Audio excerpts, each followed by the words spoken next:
people are probably waiting on me right now to answer and open an email. I'm not silly. I understand that. But balance for me is where you go to bed every single day and you're like, I think I did everything right today. And it's this very hard thing to being open and honest and self-critical without beating yourself up. And so to me, balance is giving yourself an honest answer of, are you doing everything you can? And really kind of giving yep, you know what, I'm doing my job.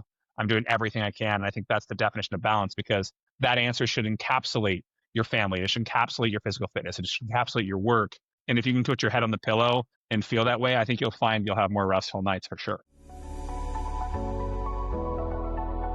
Welcome to A Founder's Life. I'm your host, Leo Gestetner. On this show, we dive into the real stories behind the highs and lows of entrepreneurship and how we pursue a more balanced and meaningful life along the way. This podcast is brought to you by Thanks, helping founders like us scale with reliable remote talent.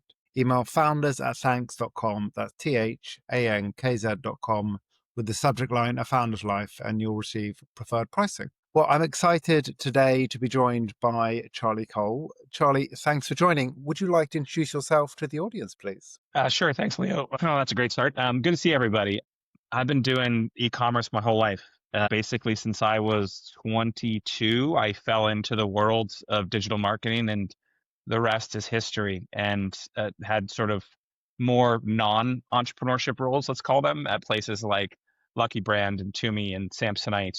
And then most recently, I sort of got the technologist bug and have helped run and take over a company called XGen AI, where we leverage generative AI and AI specifically to attack all the various travails of agentic commerce, whether that is optimization of your own brand site, whether that is preparing product feeds and all the things that we're going to need for, AEO, GEO, talking to ChatGPT, whatever it may be. So I guess you could say I'm a late onset entrepreneur. Leo would be the fair description. Well, you've given us a bit of a flavor there, but give us a little more information on what really your journey was like that brought you to where you are today, and a little more about how your current business is really helping your customers. So my journey was very much guided by, I guess you could say, fate, if you wanted to sound highfalutin, or accident, if you wanted to sound more realistic. I was a math guy. I love statistics and mathematics all through university, and that was my focus as part of my business studies. And when I got out of college, I was dead set on going to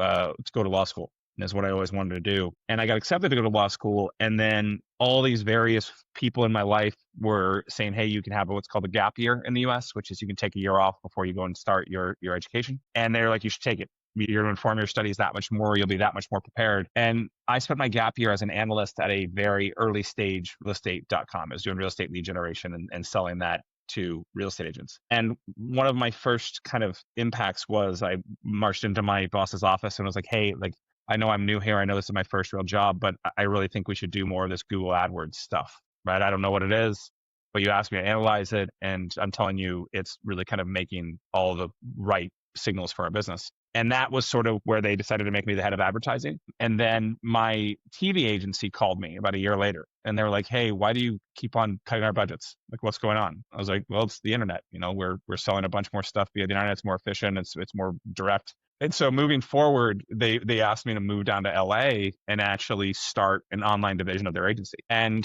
we did that and sold the business. And now I'm in LA and I get to know the CEO of Lucky Brand Jeans, and he asked me to run e-commerce. And I'd never done that before either, right? And so all these things sort of built on each other. And I think that once I was in the world of e-com, that led to more P&L ownership, that led to CEO jobs, et cetera. And when I look back at it, the one thing that I was very happy I did, and maybe this is brutally obvious, is coming out of college, I went directly into a job that my talents lend itself to. I didn't know anything about the industry. I didn't know anything about the internet. I didn't know anything about advertising. I didn't know anything about real estate.coms, but I set myself up to success by really kind of driving one of my core capabilities. But over my, call it 20 years of ecom, I have used, and very early stage used, a lot of technologies that were considering cutting edge at the time. And when I was watching the effects of AI and generative AI, not just on e-commerce, but at the world at large, it became abundantly clear to me that it was going to have a massive impact on our world, and not just in my little e-commerce centric world, but our world at large. But I got to see a couple of practical applications specifically of direct consumer e-commerce and where it was going to make impact. And I sort of made the thesis that the entire e-commerce stack was going to be completely upended, and that we're going to be really thinking about our websites and the internet shopping as a whole in a different way. And that's where XGen has come in. And so we started with very practical, I would call it even simple applications, things like site recommendations, things like online merchandising personalization. And Leo, one of the things that's so hard about this conversation is e-commerce operators have been promised personalization for literally 10 years. And it's largely been smoke and mirrors, or at best, segmentation. And so what AI and generative AI have allowed us to do is specifically start fulfilling these promises of personalization, which to me means personalization is every keystroke, every sale that we have access to that we can link to you as an online user optimizes your journey. And we started with recommendations and personalizations and PLP optimization. We moved into site search, where we've now have the best site search in the entire industry. Things like conversational search, where you can have more of a chat experience online. And now we are really actively talking about what is the plumbing, if you will, that online companies are going to need in this sort of answer engine universe. And so that's a bit more about us in a more precise way. I think that it's quite some journey. Yeah, it's been fun. It's interesting. I think, Amazon probably is I don't know about the pioneer, but certainly the one who is the giant in the room, and does it in a fantastic way in terms of they know what I want.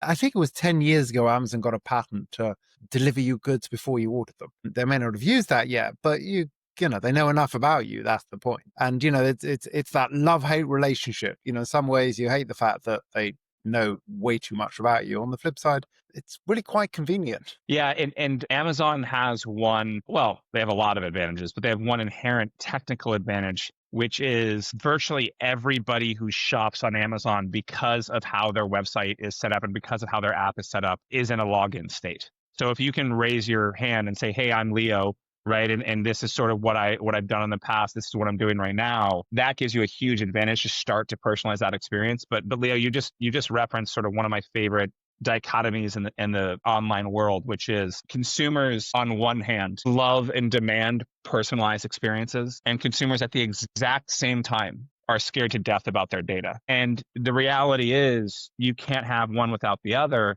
And the reality is we're all right to be scared about our data. And so how do we, as technologists who are enabling brands, how do brands actually give that personal experience while respecting the data collection in a way that sort of, I think, reinforces this brand health?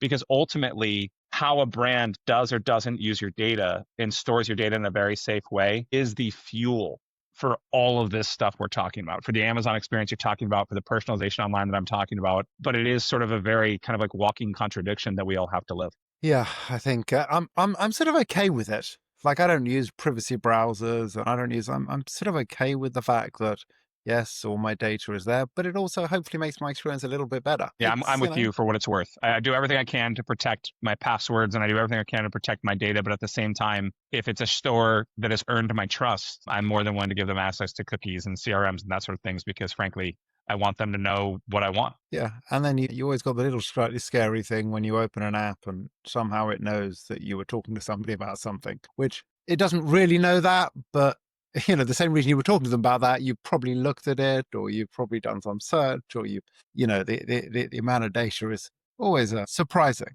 But I think it's a good thing Well, overall. and at the risk of sounding a little Orwellian, it's just going to get worse. Like, because the thing that we really forget is when you talk about AI and when you talk about generative AI and you talk about all like large language models and machine learning and all these buzzy words, behind it, what's powering it is just this baseline computational power that we've never seen before. And so, like, we're going to get that much better at digesting and using all this data, frankly, just because we can process all of these signals and data points in real time in a way that we never have before. And I don't think that's slowing down anytime soon. I think it's true. It just comes down to what that data gets used for. Do I want it to improve my shopping experience? Yeah, I do. Do I want it to guess what it is I'm browsing for? Sure. There's a reason why most of my searches these days have moved into AI, away from Google. I mean, I use a mix. I use Claude, I use Perplexity, I use ChatGPT, depends what I'm doing. But yes, a lot of searches have moved there. which, for those who don't understand it, is always a bit scary that they don't realize when I'm talking to somebody and they don't realize that the problem with AI is positive bias. Like, you and I will understand that. So that's fine because you take that into account. People who don't understand that, it's always a little scary that they don't understand it's going to give them the answer that it thinks they want, not which may or may not be the right answer. It's still not perfect, right? And I think that one of our responsibilities, if you will, and this is a little highfalutin, but one of our responsibilities as a society is to kind of confirm and question and cross-reference sources. But I think, Leo, we can both agree that that happens less and less, right? And so there is this concept of I've had a number of experiences in ChatGPT, a number of experiences of Perplexity, where what they tell you is just absolute wrong and or positioned as fact. And what I love about the internet as a whole is that we are given access to more data at our fingertips than we ever have in our entire life. What I hate about the internet as a whole is that we're given access to data from every which way of the internet, but in our entire life. So what I love is what I hate is the exact same thing. And I think the world of AI, I mean, one of the spookiest statistics I've seen in a long time is the day OpenAI launched ChatGPT, how quickly it was being used for fraud. One of the earliest adopters of ChatGPT as a technology source was people using it for bad. And unfortunately, that's sort of the nature of the internet, is that these technologies unleash all sorts of good, but also unlock all sorts of bad. And I think we are going to be kind of living that give and take over the next 5 to 10 years in a way that we really never have before. Because yes, when HTTPS protocol launched, it started to unlock the ability to use the internet for however you want, including for fraud. However, you still had to have quite a bit of programming expertise to be good at it, or quite a bit of technical panache to be good at it. I mean, Leo, you and I right now could go code a website, even though we never have in our entire life, just by going to talking to the correct AI answer engine. And so I think we as a human, group need to be very prepared and ready to respond to that. Yeah, we use AI a lot in my business, and yeah, we're my developers are developing at probably X the speed they were before they were using AI. So no question. That lends itself to a whole other series of conversations about what it will do to employment and productivity. But I'm not sure we have time for that. I do agree, and you can bury your head in the sand. But the simple fact is, as I said to my developers a couple of months ago, not only will you not have a job with us if you don't embrace AI in a couple of years, you probably won't have a job. Now, if you do embrace AI, you'll be earning 5 times what you are today. I agree. I think that's the right attitude. And I think that's the right attitude. And I've spent most of the last decade working within a private equity construct. And private equity really values its companies and sells its companies on a multiple of EBITDA or profit. And whenever you bring something forward and you say, Leo, let's use your example of 10x, like, hey, we're getting 10x more output from our developers. What a private equity investor is going to hear is one of two things. A, that means we can expect 10x more productivity, or B, that means we need 1/10 the developers. And I think that, again, that might be a very simplistic way of viewing the world. But I think as business leaders, we should all be embracing the productivity, right? While encouraging, and I love what you did, which was encourage your employees to embrace it, to sort of frankly benefit themselves. So I love the way you put that. So talk to us about what family means to you. It was a question I never really cared that much about in my early 20s, and now it's all I care about at 43. So over the course of my last 7 years, where my daughter is 7.5, my son will be 6 next month. Next year's my 10-year wedding anniversary, which I should say on the air so I don't forget. So my definition of family and the role of family has changed so dramatically. And I'll tell you on a darker kind of area, my dad passed away about 3 years ago, and my mom about 20 years ago. And so my brother and I have actually had very kind of candid and open and lovely conversations about how our literal definition of family has changed now that we theoretically are, we're parentless, we're orphans, which is just such a crazy thing to say out loud. But I think that family for me is the reason to be. And that might sound cliche, but I would tell you I don't even know how I would answer this question in my 20s, where I would talk about them as a support system, or I would talk about them as as great partners or friends or people I love. But I think ultimately I was a remarkably selfish human being looking back at it, which I don't think is unusual for what it's worth in my 20s and even into my 30s. But today, you and I are having this conversation at 6:24 a.m. here in Seattle. I have a block on my calendar from 7:30 to 8 a.m. just to have breakfast with my kids every morning. And I will tell you that I am a miserable human being when that block gets scheduled over. And it happens, life happens. Life has a darn way of never stopping. You know what I mean? But I find it to be the reason you get up in the morning. I find it to be my entire source of energy. And it's also just a remarkably humbling experience, kind of having a true family. And looking back at it with the benefit of hindsight, I probably wish I would have embraced my dad and my parents a little bit more than I actually did. We had a wonderful relationship and they were extremely instrumental in my life. But my definition of family and what it really means to me, I'd say grows every day now that I've sort of experienced the love of a child. Quite something. I agree. I think, I got a little more grey hair than you and started probably a little earlier. I'm catching up. So my, I'm catching up. you know, so my kids are 20 and 23, but yes, I mean, certainly both my kids are left home now, but my son, my younger one, for the last 4 years that he was at home before he went off to university, my calendar was blocked out from 4:30 p.m. every day. We were either weightlifting or boxing, and then we watched TV. We had some dinner together. It became a daily routine. It's actually one of the nice things that came from COVID. So yes, it was very rare. Max twice a month, I would agree to do something in that slot because I was like, no, that is the time that I'm spending with my son. I'm available from 5 a.m, but no, at 4:30 I'm busy. So yeah, I completely get that. And what does health look like for you? Whether that be mental health, physical health, nutrition, sleep? Something else that I've had to start caring about much more. Leo, you and I, when we were kind of just chatting before we started this morning, we were talking about the travails and stresses of entrepreneurship. I, for the first time in my whole life, I had my physical 2.5 weeks ago, and they told me I had slightly elevated blood pressure. And I'm one of those people where I know I don't know that much about medicine, but I know that high blood pressure is universally accepted as bad, right? I am very kind of in tune with that. And it turned out that that was honestly just like a one-time reading because what we ended up doing is I would take my blood pressure every day and make sure that it was just a place in time, which I would encourage others to do if they ever have that reading. But I'm very fortunate where I played athletics my whole life. I'm actually talking to you today. I played in a volleyball match last night, which I still play in a league that's pretty competitive.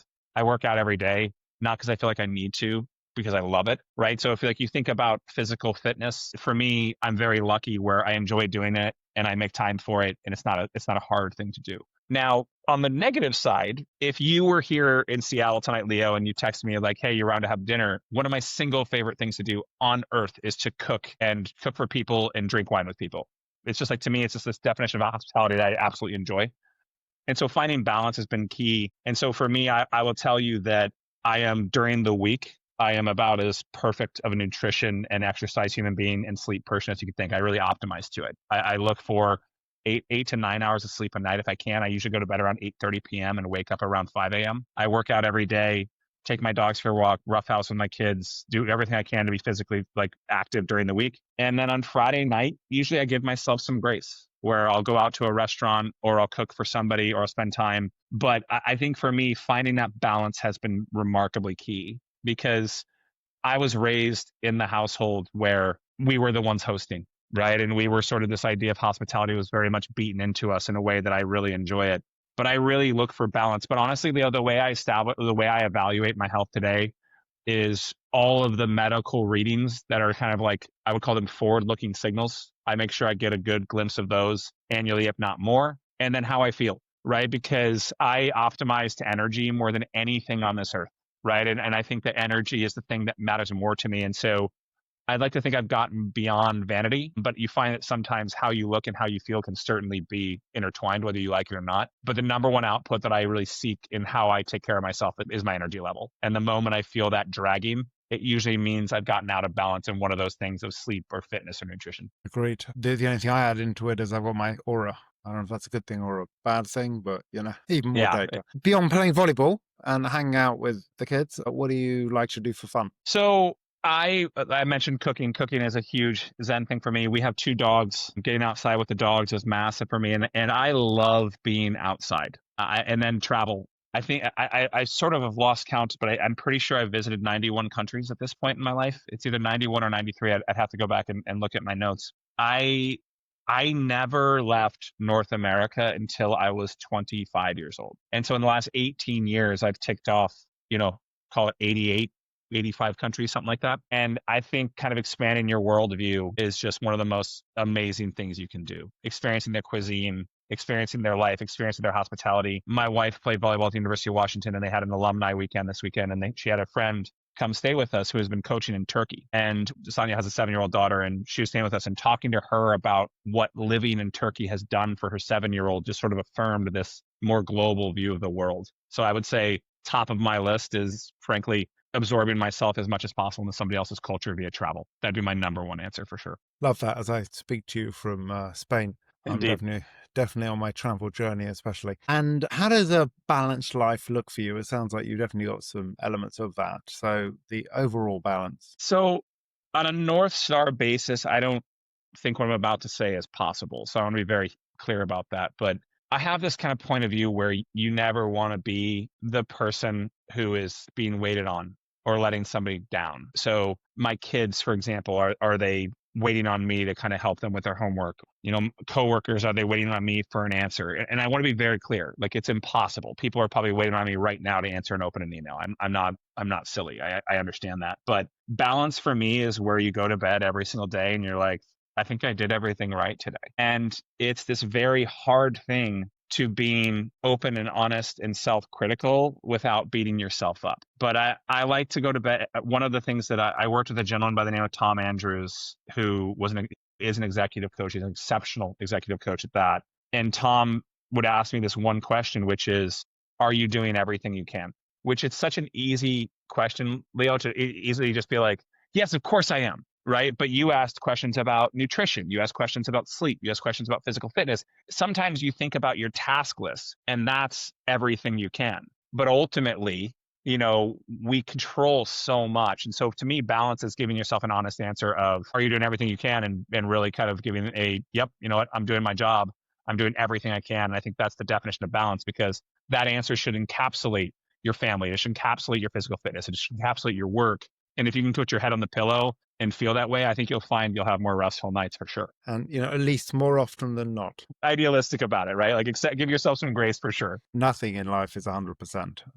Indeed.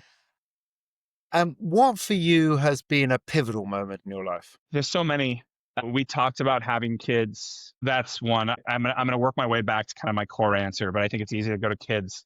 I think it's easy going to marry my wife. It's easier going to find. I found remarkable mentors in my life. That, I would say, from a professional lens, Leo, would be my answer. But my answer is quite simple and a little bit dark, and it's when my mom passed away. So when my mom passed away, she died of a very rare liver cancer, and I was a kid. I was like 23, 24, but it made me realize right then and there kind of like what mattered. Also, it's one of those things where you have to grow up so quickly, right? You have to accept the fact that your role in your family has changed. Your role with your friends have changed. Your role with your relationship with your brothers changed. Your relationship with your dad has changed. And I look back at that moment, and I think it was basically my coming of age as a grown up.